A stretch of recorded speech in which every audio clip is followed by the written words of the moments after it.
안녕하세요. 제주황 작가의 북소리입니다. 오늘 저와 함께 읽어볼 책은 멘탈의 연금술이라는 책입니다. 저자는 26에 파산을 했지만요, 한 코치의 조언으로 4년 만에 백만장자가 됩니다. 그리고 전 세계적으로 성공한 사람들을 만나면서 성공의 원리를 깨닫습니다. 그 원리가 궁금하다면 끝까지 봐주세요. 이 책은 밑줄을 거의 모든 부분을 제가 그었던 것 같습니다. 그래서 어떤 것을 나눠야 하는지 정말 많은 고민을 했는데요. 유명 래퍼 50센트의 이야기로 시작을 해보려고 합니다. 뒷골목 깡패였지만 이렇게 사는 게 재미없다는 생각이 들어서 가수라는 꿈을 꾸었다고 합니다. 그런데 천부적인 래퍼였다고 합니다. 데뷔하자마자 수많은 팬이 생기고요, 유명 음반사들이 서로 계약을 하기 위해서 집 앞에서 계약서를 두고 서 있었다고 합니다. 콜롬비아 레코드사와 계약을 하고요, 1년 동안 앨범을 준비하고 이제 곧 앨범이 발매되기 직전에 살인 청부업자의 총격을 받았다고 합니다. 무려 9발이나 총상을 받았고요, 한 발은 턱을 관통했다고 합니다. 한 부분이 혀에 박히면서 겨우 죽음을 면했다고 합니다. 계약은 해지되고 파산을 하고, 물론 살인 청부업자들이 계속 쫓아다녔다고 합니다. 심각한 부상과 극심한 통증으로요, 주위 사람들은 이 50센트를 조롱했다고 합니다. 그때 스스로에게 한 가지 질문했다고 합니다. 어두운 뒷골목으로 다시 돌아갈 것인가? 아니라는 대답과 함께 음악을 다시 시작했다고 합니다. 그런데 총알의 미세한 파편들이 혓바닥에 남아있었고요, 목소리는 거칠어지고 탁한 소리가 났다고 합니다. 그리고 입을 조금만 움직여도 통증이 심했기 때문에 예전보다 훨씬 느린 속도로 랩을 했다고 합니다. 기존의 발성을 버리고 새소리가 나는 음색이었지만 정말 이 거칠고 혹독한 또 긴박감 넘치는 랩을 피나게 연습했다고 합니다. 살해 위협 있음에도 거리에 나가서 랩을 했습니다.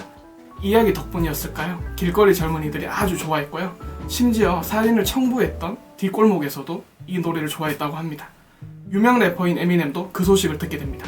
그리고 에미넴과 바로 계약을 하게 되고요, 몇 년 후 50센트의 재산은 5억을 돌파하게 됩니다. 5억 달러입니다. 비참했던 모든 상황을 황금으로 바꾼 거죠. 만약 여러분이 이런 상황이라면 어떻게 했을까요? 생각만 해도 한숨이 나오는 상황인데 이겨낸 정신력이 정말 대단한 것 같습니다. 이 책의 저자인 보도 셰퍼는 전 세계에 있는 성공한 사람들, 즉 멘탈 연금술사를 만나면서 3가지 장애물을 알게 됩니다. 바로 첫 번째, 포기의 유혹, 두 번째, 두려움, 세 번째, 크고 작은 문제들의 연속적 발생이라는 장애물을 깨닫게 되는데요. 이 3가지는 발목을 붙잡는 족쇄가 되기도 하지만 성공으로 이끄는 황금의 재료가 되기도 한다고 합니다. 성공과 실패는 이 3가지 도전 과제를 어떻게 수행하느냐에 달려있다고 역설합니다. 그리고 황금은 채굴되는 것이 아니다, 만들어지는 것이다 라고 말하고 있습니다. 똑같은 문제이지만 어떤 관점으로 보느냐에 따라서 족쇄가 될 수도 있고 또 황금이 될 수도 있다고 하는데요. 많은 생각을 하면서 곱씹었던 문장입니다.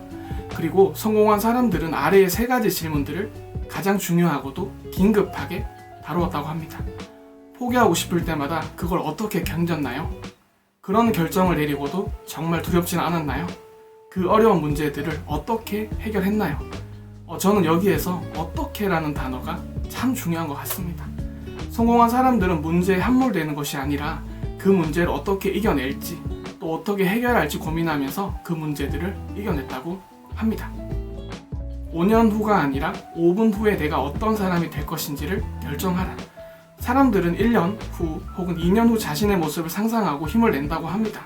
하지만 성공한 사람들은 5분 후 어떤 사람이 될 것인지를 결정하라고 합니다. 그리고 추진력에 관한 이야기가 참 좋았는데요. 시속 200km로 선로 위를 질주하는 기차를 멈춰 세울 방법이 뭐가 있을까요? 거의 불가능하다고 합니다. 바로 추진력 때문인데요. 그런데 정차에 있을 때는 바퀴 앞에 작은 막대기만 밀어 넣으면 기관차는 절대 출발할 수 없다고 합니다. 아무리 출력을 높여도 결코 출발할 수 없다고 합니다.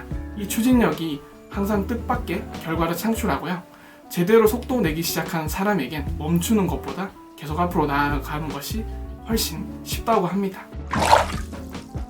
어느새 서평을 마무리할 시간이 되었네요. 책 안에 나온 미어캣 이야기를 끝으로 서평을 마무리하고자 합니다. 땅속에 살고 있는 미어캣들 사이에서 소문이 돌기 시작합니다. 바로 땅 위의 세상이 위험하긴 하지만 매우 아름답다는 소문이었죠. 그래서 정탐꾼을 뽑아서 땅 위로 갔다 오라는 명령을 내리게 됩니다. 하지만 미어캣은 지금껏 한 번도 경험하지 못한 공포와 맞닥뜨렸다고 합니다. 왜냐하면 한겨울이었기 때문입니다. 하지만 여전히 땅의 아름다움에 대한 이야기가 소문으로 퍼지고 어느 여름날 땅 위로 올라간 정탐꾼은 뜨거운 햇살과 아름다운 노래를 부르는 새들, 나비들을 보면서요, 자기가 보고 온 아름다운 세상을 이야기합니다. 미어캣들은 혼란스러웠습니다. 과연 땅이 있는 얼음과 눈으로 뒤덮인 곳일까요? 아름답고 따스한 곳일까요? 결국 미어캣들은 선택합니다. 땅 안에 살기로 말입니다. 우리 인간들의 삶도 마찬가지입니다. 지금 여름을 보낼 수도 있고 겨울을 보낼 수도 있습니다. 하지만 성공한 사람들은 그것이 시스템이고 순환한다는 것을 알고 기다린다고 합니다.